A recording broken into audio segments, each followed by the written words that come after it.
Cutting across live to a press conference that's being addressed by Rahul Gandhi and Akhilesh Yadav in Ghaziabad. Akhilesh Yadav says that the BJP has become a warehouse of the corrupt. Listen in to the leaders. शुक्रिया राहुल जी। अच्छा, एक और बात, आपने जयराम जी आपने कहा कि जो भी आपको क्वेश्चंस पूछने हैं आप पूछेंगे और ये ओपन एंडेड प्रेस कॉन्फ्रेंस है। बट इसमें एक और बात, मुझे पहले ही 2-3 बीजेपी वाले क्वेश्चंस पता लग जाते हैं, तो वो तो गारंटी पूछे जाएंगे, तो उनके लिए मैं तैयार हूं। आजकल गारंटी का जमाना है राहुल जी। पहला सवाल महिकार सिंह जी, हिंदुस्तान हिंदी डेली से। माइक दीजिएगा।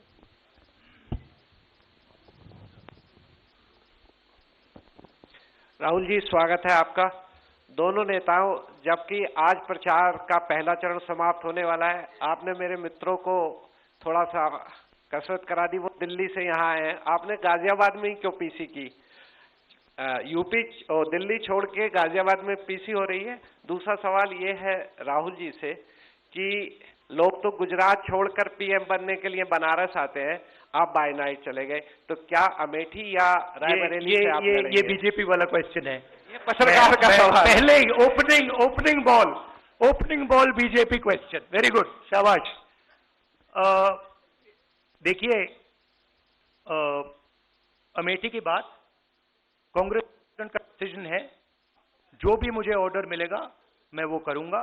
सीईसी मीटिंग, हमारी पार्टी में सीईसी मीटिंग्स में ये डिसीजन लिए जाते हैं। बट पहला बीजेपी का question, good question, thank you. Amar Ujala से निशा, आप थोड़ा शांत हो जाइए यहाँ प्लीज। बहुत बहुत स्वागत है।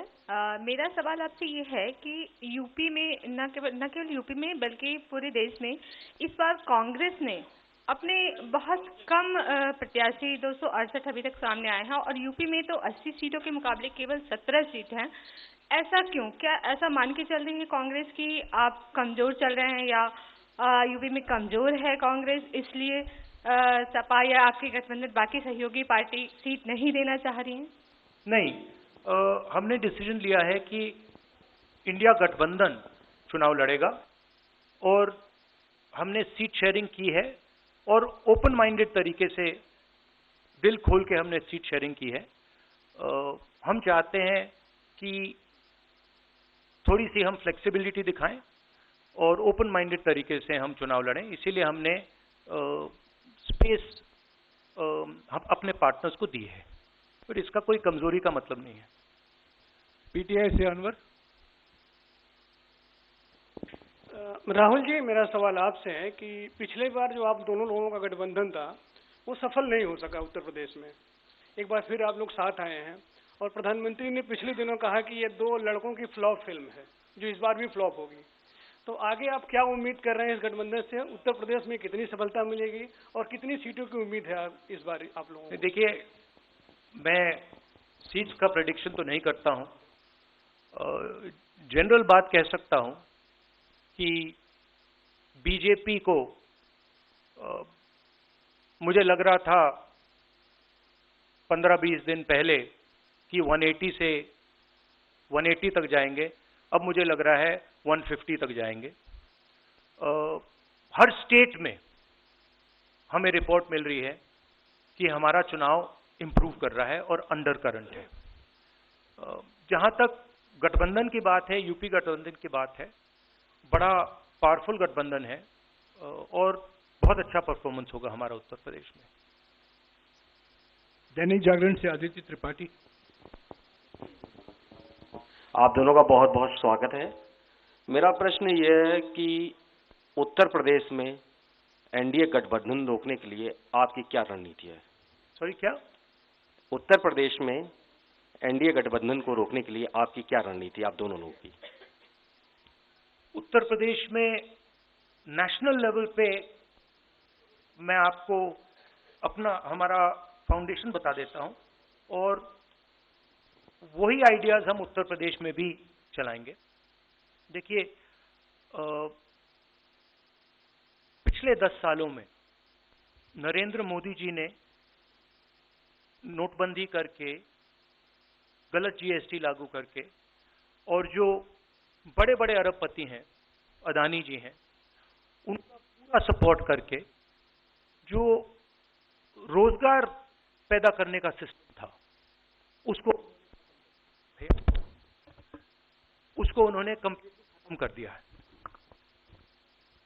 तो सबसे पहला काम जो रोजगार हिंदुस्तान के युवाओं को मिलना चाहिए, उसको एक बार फिर स्ट्रेंथन करने का है।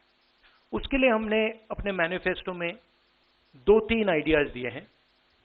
एक आइडिया रेवोल्यूशनरी आइडिया है,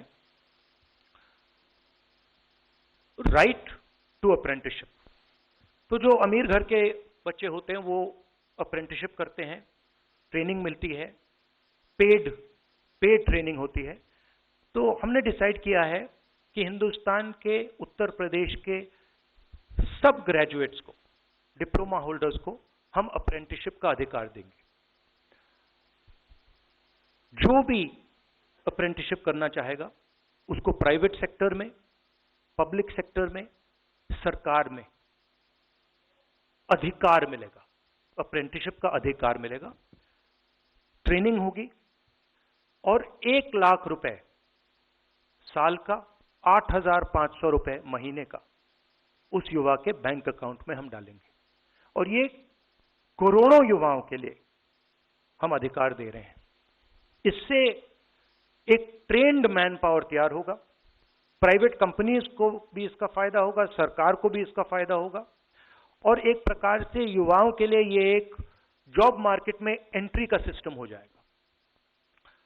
दूसरी चीज 30 लाख सरकारी रोजगार हैं जो नरेंद्र मोदी भर नहीं रहे हैं, वो वैकेंसीज हम युवाओं को देने जा रहे हैं।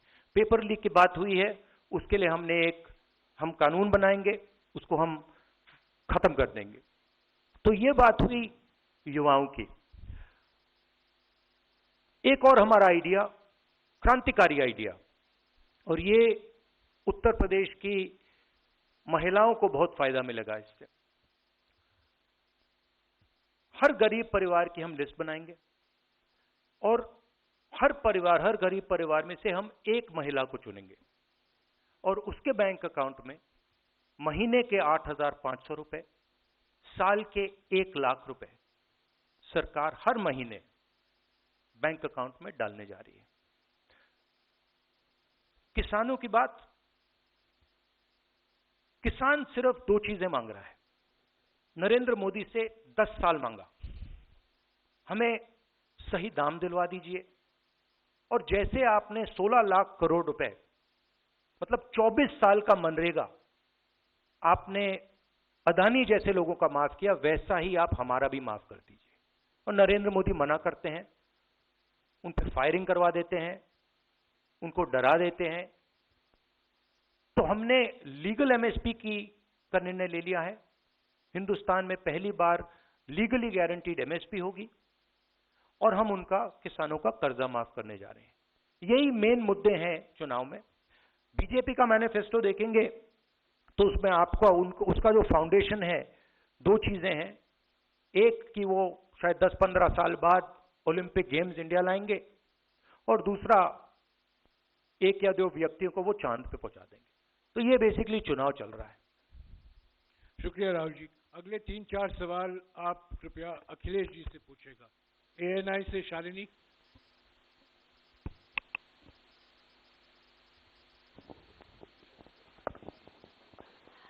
पहला सवाल राहुल जी से है। अखिलेश जी से पूछेगा प्लीज। उन्होंने कृपया लगा दिया, इसलिए अब हमसे पूछिए। दोनों से पूछूंगी सर। पहला सवाल राहुल जी से है, जैसे कि पीएम ने कहा है कि मैं देश बचा रहा हूं, लेकिन इंडिया अलायंस जो है वो परिवार बचा रहा है, इस पर क्या कहेंगे सर? और जो दूसरा सवाल, सेकंड बीजेपी क्वेश्चन। सर दूसरा जो सवाल है मेरा वो ये है, और उन्होंने कहा एएनआई को जब इंटरव्यू दिया उसमें बोला कि ऐसा कौन सा जादू है कि एक झटके में गरीबी मिटा सकते हैं। मैं जानना चाहता हूँ ऐसा कौन सा जादू है कि एक झटके में गरीबी मिटाई जा सकती है? तो ये मेरा सवाल दोनों से है। नहीं, दोनों से है। मैं धन्यवाद देता हूं। आप लोगों ने सवाल पूछे, हालांकि कुछ सवाल आपने राहुल जी से पूछे थे। एनडीए को पीडीए हराएगा, एनडीए को पीडीए हराने जा रहा है, एनडीए को पीडीए हराने जा रहा है। और जहां तक सवाल परिवारवाद की बात है, आज नवरात्र है, आज शुभ दिन है। भारतीय जनता पार्टी के लोग संकल्प लें कि ना किसी परिवार वाले को टिकट देंगे और ना किसी परिवार वाले से वोट मांगेंगे। और गाजियाबाद में कार्यक्रम इसलिए किया है क्योंकि हम दोनों लोगों ने संकल्प लिया है। वो तो इंडिया गठबंधन का नाम भी ठीक से नहीं ले पाते हैं। INDIA तो इंडिया होता है, इंडी कब से हो गया? यहां से सफाया होगा गाजीपुर तक। जो 14 में आए थे वो 24 में चले जाएंगे। और यूपी वाले स्वागत भी अच्छा करते हैं। और इस बार तो ढोल नगाड़ा और सब कुछ की तैयारी है। इस बार विदाई भी बहुत शानदार होने जा रही है। टाइम्स नव भारत रंजीता, अखिलेश जी से। तो आपने जो गरीबी को एक झटके में मिटाने की बात की, देखिए ये कोई नहीं कह रहा है कि गरीबी को एक झटके में मिटाया जाएगा। हम ये कह रहे हैं कि गरीबी को गहरी questions that are being put to Rahul Gandhi and Akhilesh Yadav by the reporters there on the ground in Ghaziabad. But interestingly and quite sadly, for every question that is being asked, Rahul Gandhi seemed to be targeting the reporter, saying, "Why are you asking me BJP questions at this press conference?"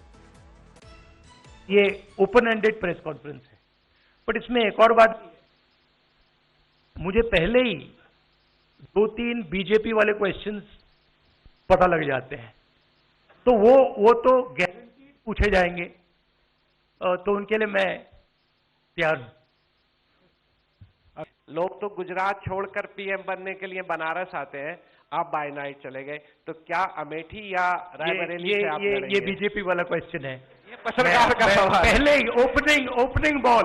Opening ball BJP question. Very good, शाबाश। देखिए, अमेठी की बात कांग्रेस का decision है। जो भी मुझे order मिलेगा मैं वो करूंगा। सीईसी मीटिंग, हमारी पार्टी में सीईसी मीटिंग्स में ये डिसीजन लिए जाते हैं।